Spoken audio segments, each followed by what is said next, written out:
Buongiorno, buon popolo. The development of this sanctuary garden has been lovely to watch.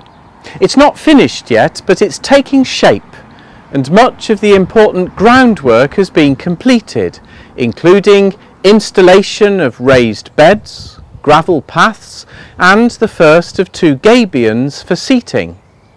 The cross has been firmly installed, and it is of course a Tau or Tor cross, the distinctive version of the cross chosen by Francis as his signature.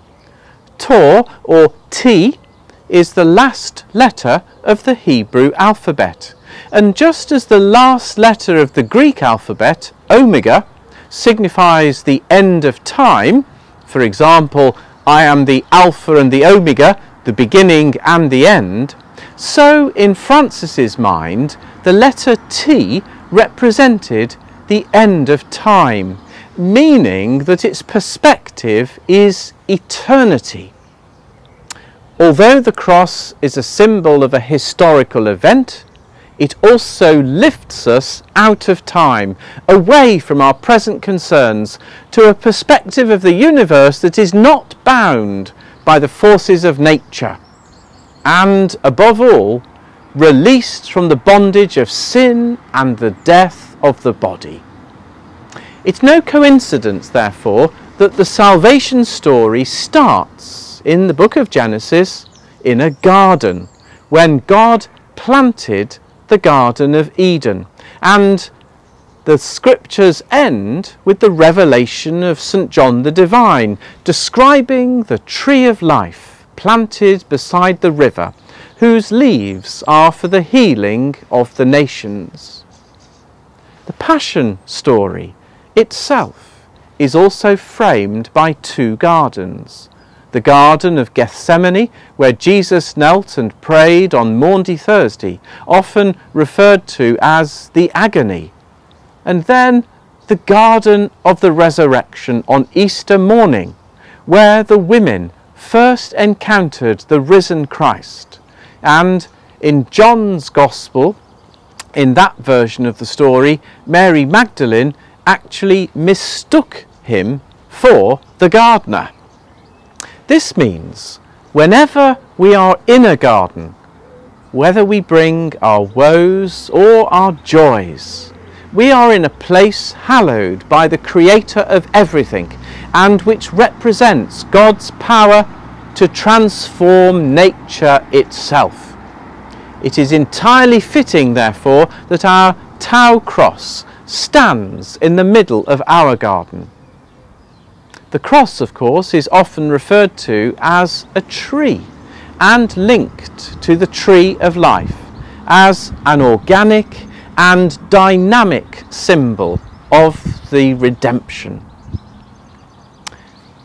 As we ponder the mystery of the resurrection and the hope that it plants in us, I invite you to consider again your calling as a baptized Christian. On Easter Eve at 7:30 p.m. we will gather in the church hall as the sun sets to hear portions of scripture describing our salvation history recorded in the Hebrew scriptures, stories about events which prefigure the Christian story, before kindling the first flame and lighting the Paschal or Easter candle, and proclaiming the resurrection in church in a ceremony that will include the renewal of baptismal promises. We then gather for worship on Sunday morning to celebrate the Eucharist at 8 a.m. and 10 a.m. And if you're coming to the later of the 2 services at 10 o'clock, please don't forget to bring something with which to make some noise. A bell, a whistle, a rattle or tambourine, anything to help us make a loud and merry noise. For we celebrate the victory of life over death. We know that for many people, especially today in Ukraine, and yet also in so many other places, life remains uncertain and dangerous. But the faith we share is what drives us to be part of the overcoming of the forces of sin and death through our acts of love and in our worship and in our community life together and in our service of others.